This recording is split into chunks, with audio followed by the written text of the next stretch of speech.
while I'm doing this, certainly you all go ahead if you haven't. I noticed Sarah had her, her other art board opened up. Um, for that's for tonight. Now, granted, everybody relax. If you're stressed, don't be stressed, because remember the digital roughs, as I'm calling them, right, are not really due for critique until Monday. So that's several days away from now. They're not due tonight, but I did want to see how far along you all were with, the ideation phase, especially. And like I said, I think I said Monday. Pretty much, I'm okay with you thinking about color at this. It's never too early to think about color schemes and possible color palettes, obviously, but um, probably try in black and white first, and then we'll obviously think about that. I'll have something more to say. In fact, I'm going to go open so that I don't forget it. Basically, I'm just going to show you, and y'all can do this yourself in Illustrator.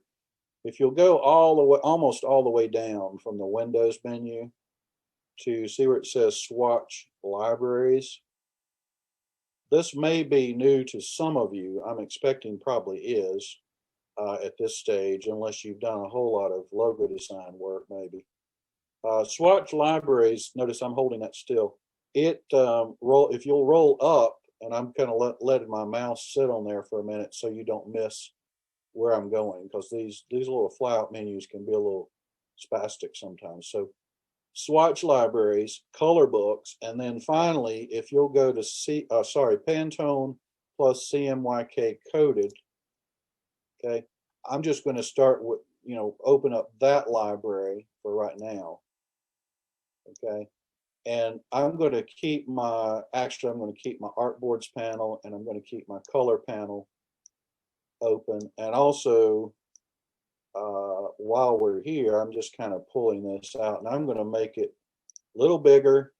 I'm just going to do large list view, or sorry, I'm actually going to do large thumbnail view, so you can kind of, see that easily. Notice the nice thing here, these are spot colors. Okay, so the Pantone matching system is a mouthful, but most people just know Pantone, and that's fine. That's the company. I think they're maybe based in France. I think they used to be in France, maybe, but anyway, I could have that wrong. But they've been around for decades, and it's still pretty much, at least in the U.S., among designers in the states, the pretty much the industry standard for printers. Now, it's not always the case in other countries, so that's why there's, for instance, an Asian kind of based. You can go down here to color books, and you can see a whole long list, right? Focal tone is another one. ANPA color. Don't even remember what that stands for. The Toyo. There's also True Match, and there's a few, but it's sometimes students can get, and I understand why, can get pretty confused about, well, man, which Pantone do I pick? I mean, there's a bunch of them. Here's my advice here in a nutshell. I would probably stay away from, for kind of obvious reasons, the metallic coated and probably the pastels and the premium metallics, like anything with pastels or metallic, just because they're really, really specialty, very unique specialty pre-mixed inks that rarely you would have a reason to use unless a client requests it. I tend to go either with the Pantone CMYK coated. Coated, by the way, or uncoated is not talking about the ink, but it's talking about the substrate, which is just a fancy word for what the ink is printed onto. So it's coated paper or uncoated paper, right? Think the surface of something might help you think. Coated is very slick, typically, or glossy. Uncoated would be smooth, right? Or matte finish, as we usually call it. Also, you're welcome to use Pantone plus solid coated, Pantone, or plus solid uncoated. One of those three, but let's for the sake of argument, I guess, and demo tonight, just pick the Pantone and CMYK coated stock. So what that means then is what I'll do here is I'm gonna get my selection tool. Again, I can pretty much actually, I locked that the other night. So I'm going to go to unlock all under object. And even though I don't for yours, especially if you turn yours in for extra credit, after a while, when I, tell you where to do that, please leave your, original in there so I can see that. So don't delete it, but I'm done with mine. And I'm going to go up here and select everything and group it, and then just kind of move the large version, full version of it. And then remember this one I made, this little tiny guy down here. I'm going to delete that for now until I'm ready to kind of show you kind of again, refresher course. That's the easy part to me is once you've designed your logo, I will want you to show it in for well, about a week from today, roughly, whenever we critique the final vector version, you'll show it like we see here, right? Full color. You'll also show it one color. You'll show it reversed. You'll show it reversed over a photograph, and then also you'll show the logo in context, which that's the last one. So that's, if you count them, it's like 5 different versions. Okay. I'm going to walk you through all of those tonight, just so again, I like everybody to know the big picture and kind of the destination that you're working towards in slow, mile at a time kind of increments. Okay. But in this particular case, what I would do, again, not to get too deep into the woods, I'm going to ungroup what I did, and I'm going to go up here. And for instance, I know all these are the same, well, they're groups. So actually, I'm going to remember my fingers that I did the other day. Let's see, 1, 2, 3, 4, 5. 5 fingers. They're also groups within groups. So I got to ungroup all of those. And then when I select like each one, or actually in this case, I can shift click and select 1, 2, 3, 4, 5. So I have all of them. Then notice in the color, I'll move it up here, right? It has no fill to it. Now, if I were smart, and I wasn't too smart the other night, I just got ahead of myself, probably put at least a white fill on those. Because see, that way they won't be, in other words, if you don't have any fill, obviously it will not have any um, allowance for any color, especially when you kind of put it over top of a dark background. But see the stroke box, this is CMYK black, right? Which of course is 100% black. What you want to always do for a logo, and some people don't trust me on this or something, I haven't figured out why, they just don't follow instructions, and it can end up being pretty chaotic, especially when you start building those other versions and have the color palette involved. But see right here, I can click very easily on Pantone Process Black. See that? In the swatch library. That's all this is I mean, I can pull it out bigger, narrower, whatever. In fact, if you want to know, I can put it on large list view, and it's going to have, the little icon, and it's going to have the name of it literally. It's Pantone just uses a matching system, so it's just got numbers, right? And again, C in this case at the end just stands for coated paper. Like in other words, this is Pantone P15, right? C. So that's that sort of very light tint of yellow. Now I'm not going to keep that, but I'm going to move it back to Pantone Process Black. So I know that for some of you maybe are thinking ahead and color theory wise, especially if you've taken a color theory course, if I say black is a color, you could probably in color theory say, no, it's not. It's the absence of color, but I mean, or whatever, or, is white a color? We could debate that all day long and still not go anywhere. But we're not thinking color theory as much as practically or technically speaking on the press, black is a color. In fact, for that matter, white is a color.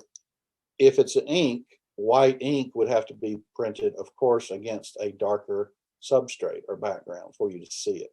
So think t-shirt design, right? That I've done hundreds and hundreds of t-shirt screen prints before, way back in the day, my first job out of undergrad.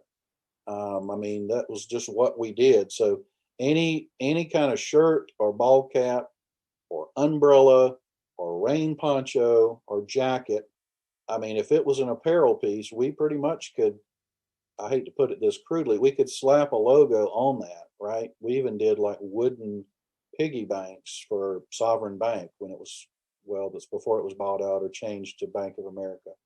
So it's been a long, long time ago and far away in my experience. But I did remember then that, you know, you always wanted to start with, especially if you're going to send it to a four color press for separations, color separations, then you really need to save the client money. This is what you did.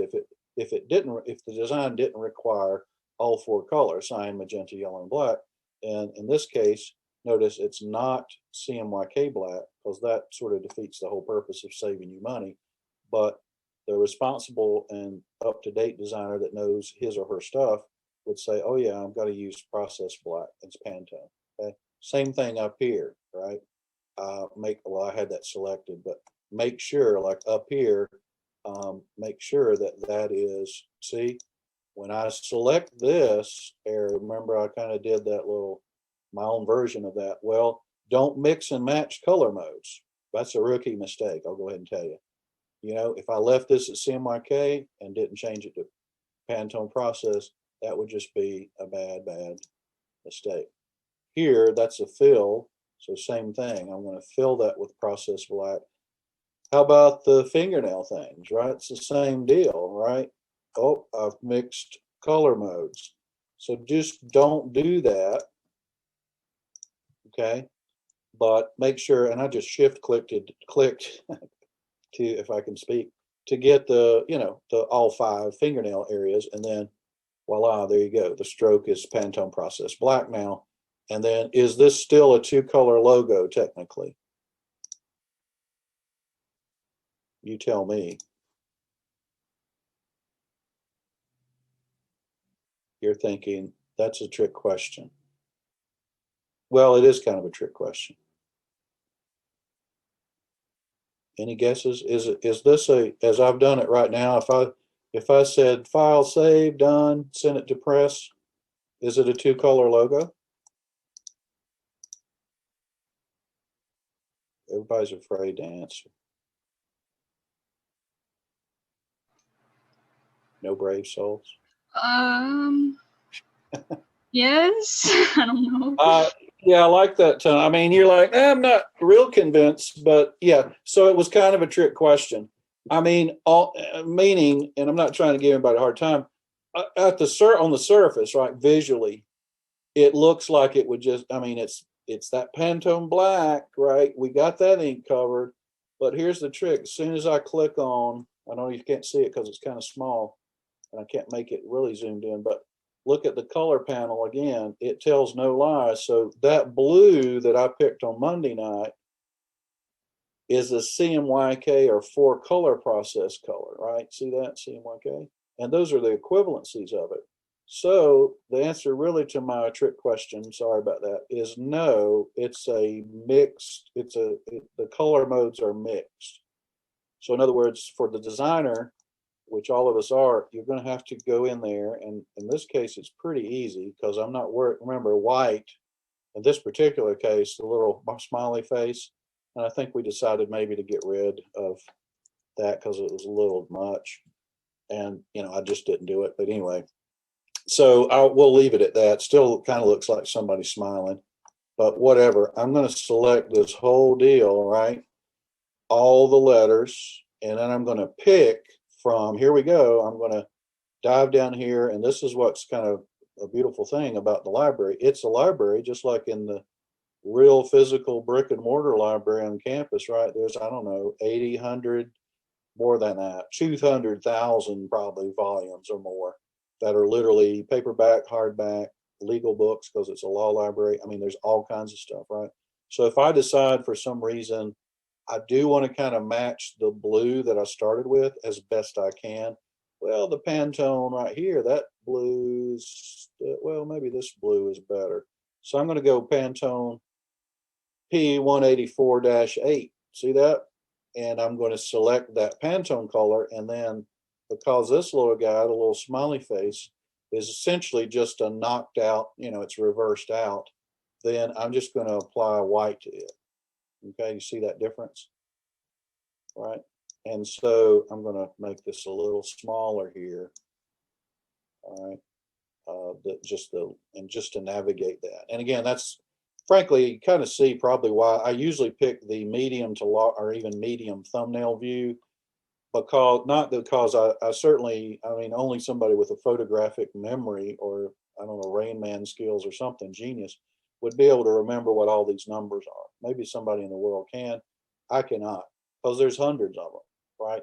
And you can see there, you can sort of, but the nice thing I like is visually, I just like to, if I'm looking for like a teal or say an orangey color, well, okay, I get sort of in the range of oranges. These are more red, right, or dark red into sort of rust color brown. But I sort of start usually and say, well, I like this one. What's this one called? And I mean, the nice thing is it's like, mouse hints, tool hints. If you hover your mouse over them, it tells you what it is. Now, if you happen to double click it, well, I don't have anything selected, so it just pops up in the color panel and says, it doesn't say, but it tells you this is 100% of that spot color, right? The P33. And again, always remember this, it bears repeating. What you see on the screen is not really what you're going to get on paper. I mean, that's 100% true. There's not too many things in life that's 100% true, but that is true. Why? Well, it's kind of common sense if you think about it. We're looking at monitors that are either LCD, liquid crystal display, or LED, right? Light emitting display. Fancy way to simply say, well, light is somehow magically, I can't figure it out. I can't explain it, but I just trust it and I use it and I look at it all the time. And if you're a digital artist, you do. But on the screen, color is going to appear quite a bit different than what it will in quote real life or on the printed page. But Adobe's done a whole lot of research, R&D, for years and years and years, as long as they've developed software, and they match it pretty well. But that all depends on your calibration of your monitor as well. I happen to be looking at it's not the high end, whatever they call it, retinal display. I wish I could afford that, but I don't have that. Whatever 4D they call it, and it's incredible. I mean, I've seen them in Best Buy, I've seen them in the store, and kind of, drooled a little bit about, well, one day that will be mine. But I mean, I can't afford it still. But maybe y'all are lucky enough to have one of those monitors. But mine right now is, I think, 1280 by 1024 maybe pixel. So it's pretty good. I mean, it's there, but it's not on the top Cadillac end. Okay, but anyway, and you would need to. There's ways you can calibrate your monitor. We won't get into all of that tonight because it's literally in the weeds technically. But you can calibrate a computer monitor to basically match just about 100% on what you would get. Okay. But anyway, I just say all that kind of free stuff, no charge for it. But you can just get, adjust, get used to, get comfortable is what I'm suggesting, because this is probably fairly new for most of you. But you see how I'm just jumping. I mean, I'm not jumping around, but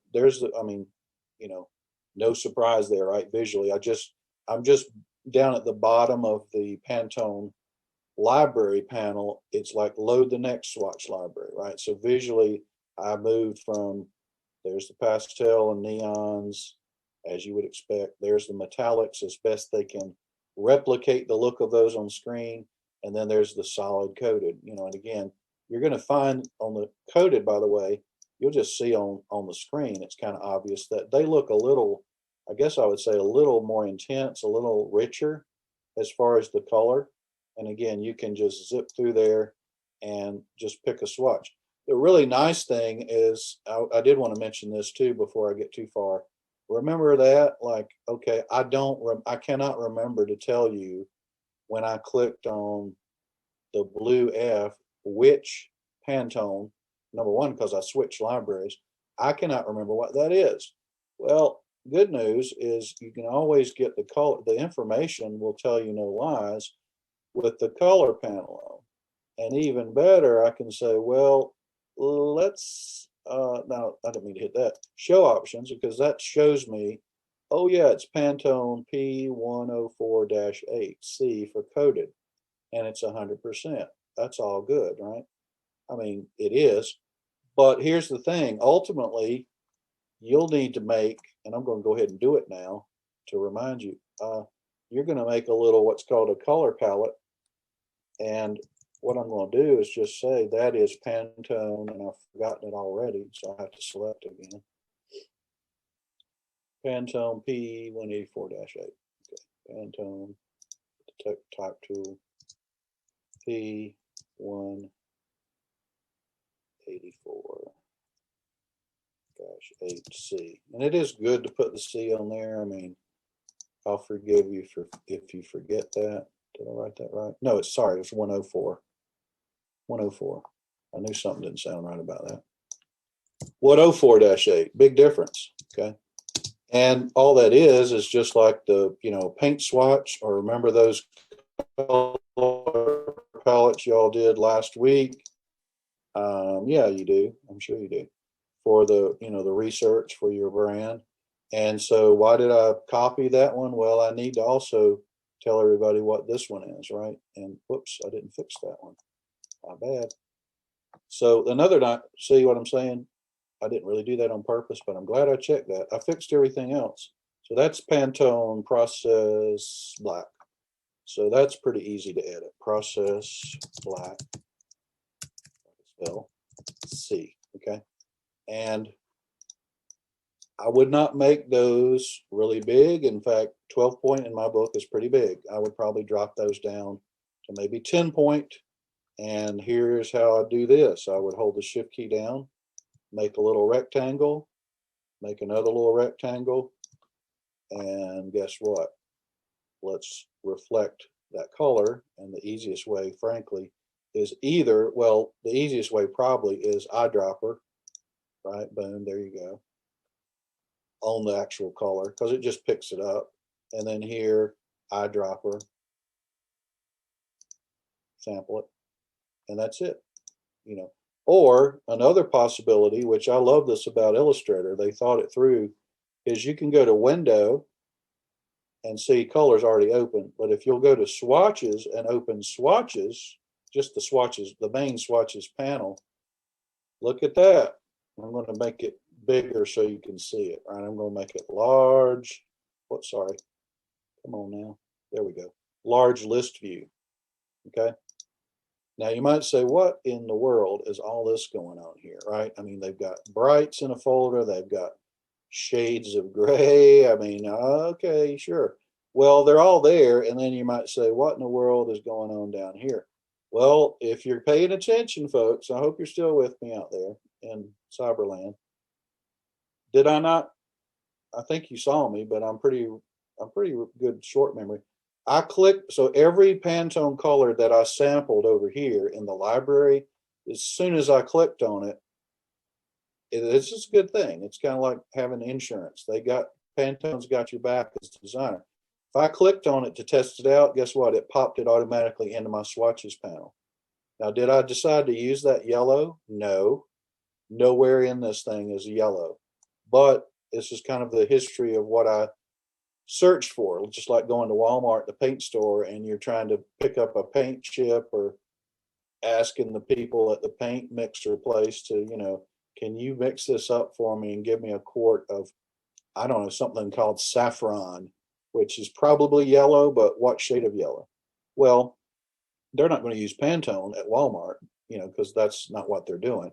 But for house paint or latex, acrylic paint, whatever you're using, oil or whatever, they're going to use a certain percentage and mix it for you. And they know that it's really science at that point.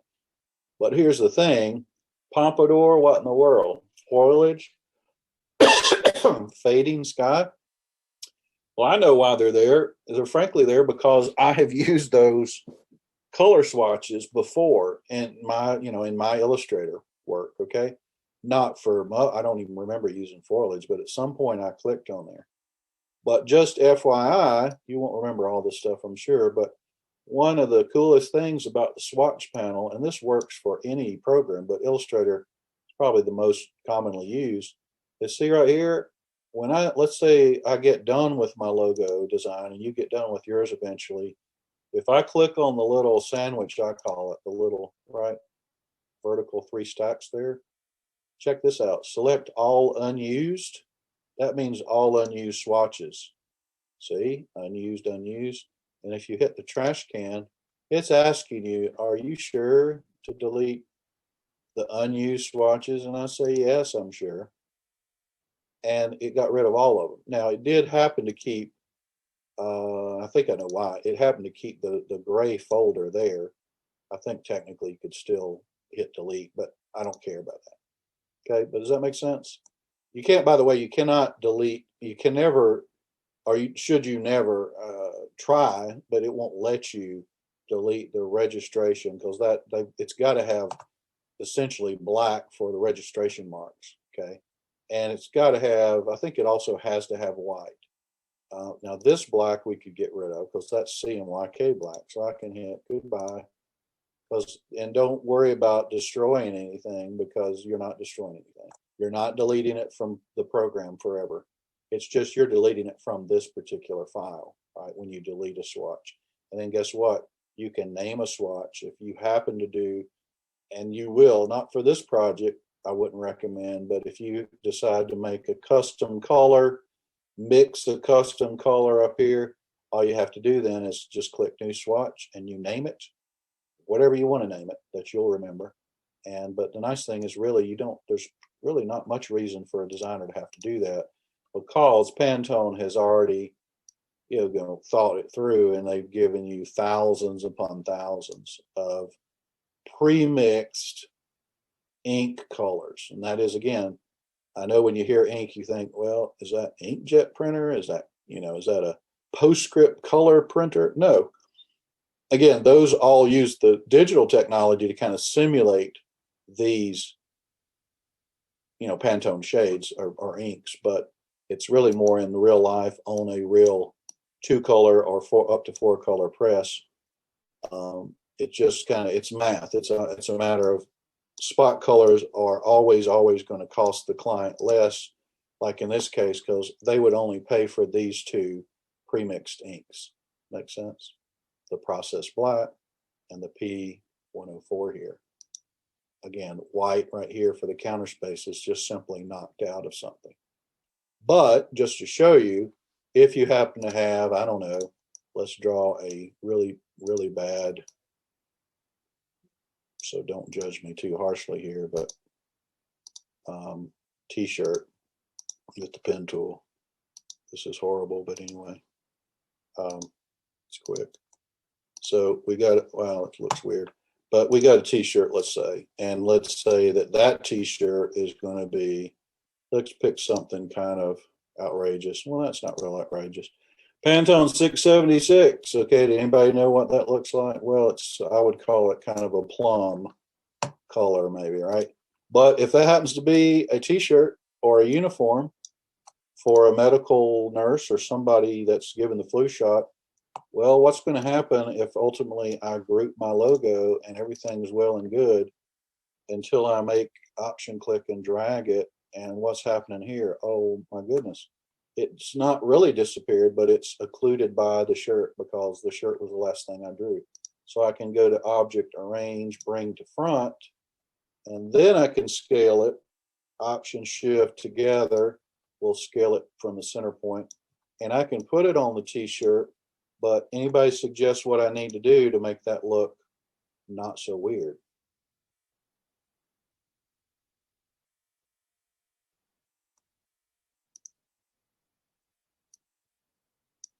I don't know. I have a quiet group tonight. You need to fill in the shapes with white. Yeah, good, Sarah. Well, yeah, exactly. I could do like, I could not direct select. I probably have to ungroup it a little bit, but I could, for instance, here, I could add the white fill. Now, I kind of purposely did that Monday to show you that, see how what sometimes can go haywire is this is a open path. It's not a closed path. And that's why this gap is here, right? Now I can easily fix that and it won't take me too long. But actually, if I did it here, let's see what happened. I know what's going to happen, right? Same thing. Now, can I rearrange it a little bit? Sure. I could arrange and say send backward. And sometimes you have to do that, arrange, send backward again. And I might have to send it several times backward because that, or what probably is easier is pick this guy, right, and say bring him all the way to the front. Okay, but then I have to remember to click this finger, right, and bring it all the way to the front. Okay, and then what's happening? Oh, my fingernails also, because they were drawn second, I have to go in there and bring them to a front as well. Okay, but the other thing is you could potentially, right, one could potentially just select all of these, just shift click all of these, the paths basically are objects. And actually in this particular application only, say, I don't want any fill on those, right? I don't want any fill, no fill. And obviously that blue, would the blue on this sort of purplish plum color show up okay? It's doubtful. I mean, even on the screen, you can kind of tell there's not enough contrast really there. So, I mean, you could just decide, for instance, to say maybe, especially if the budget's limited, whoops, sorry, I'm going to ungroup it.